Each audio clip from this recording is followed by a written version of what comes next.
Hey guys, thanks so much for joining me. I just wanted to talk briefly about all the going-ons in our country lately. So far, 2020 has been a bit of a ride, to put it mildly.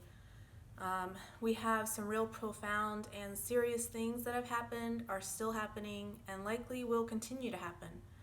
And these circumstances have sparked a lot of polarizing feelings.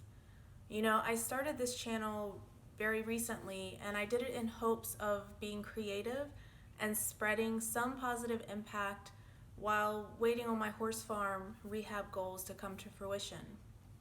And the one thing that I try to hammer home on this channel is how powerful the mind is. Understanding our minds, adjusting them when necessary, this is the secret to, I believe, bettering ourselves, our lives, and our worlds. It seems like so much we read and hear right now is either fueled by or is perpetuating fear, hate, extremism, and divide. And I'm here to challenge us today. Let's not be those people. Let's not play this game. Let's choose to adjust our minds and live our lives through the lens of kindness, goodness, understanding, and hope.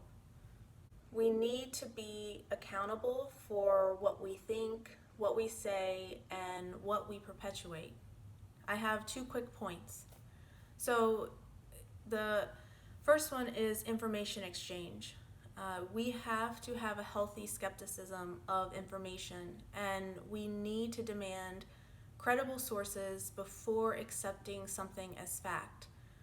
Social media platforms, internet technology, all these things have made information exchange so easy and so lightning fast. And this is fabulous. It allows things like this. It allows me or any random person to do videos like this, to try to reach out, to try to connect from afar. It allows us to exchange worldwide ideas and perspectives in a blink of an eye. And that allows us to grow as human beings. But, it allows a lot of people to do a lot of good, but it can also perpetuate bad stuff. False information can be spread also very easy and very fast. People can exchange information without any accountability for whether that information is true, where that information came from, or any disclosure about why they want to promote that information further. We need to protect our minds and have healthy skepticism. If a stranger pulled up to you and asked you to get into a random car and go for a drive, you'd probably question some things first, right? Who are you? Where did you come from? Where are we going? What do you want with me?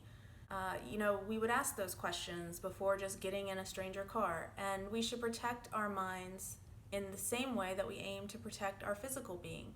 We can evaluate information before we decide how to move forward. Secondly, it's good for us to hear other people's opinions and ideas. We should certainly understand that opinions are simply just opinions. They're not proven theories, not proven facts, not absolutes, but we need to hear them still. If we want to grow and learn from each other's experiences and perspectives, then we actually have to hear each other. Try and understand with an open mind what someone else is saying or thinking or feeling. My next video, I was actually planning to talk about the mind's relationship with familiar patterns. So this is a little foreshadowing here, but today, let's just keep it simple and say this. It is very easy for our minds to stick with what they know. It's very easy to stay in our own little bubbles and only seek out opinions and information that supports our existing bubbles. It's easy for us to think everyone, not in our own little bubble is different and wrong. And that's why hate, fear, extremism, and divide is so easy. But like everything in life, like everything when it comes to our brain, the easy path is sometimes, actually probably often, not the best path. And getting your mind to the best state possible usually takes effort and work.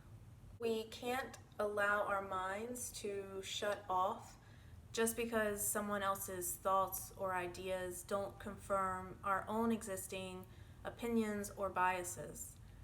We need to be accountable for how our brains operate, and we need to take that responsibility seriously.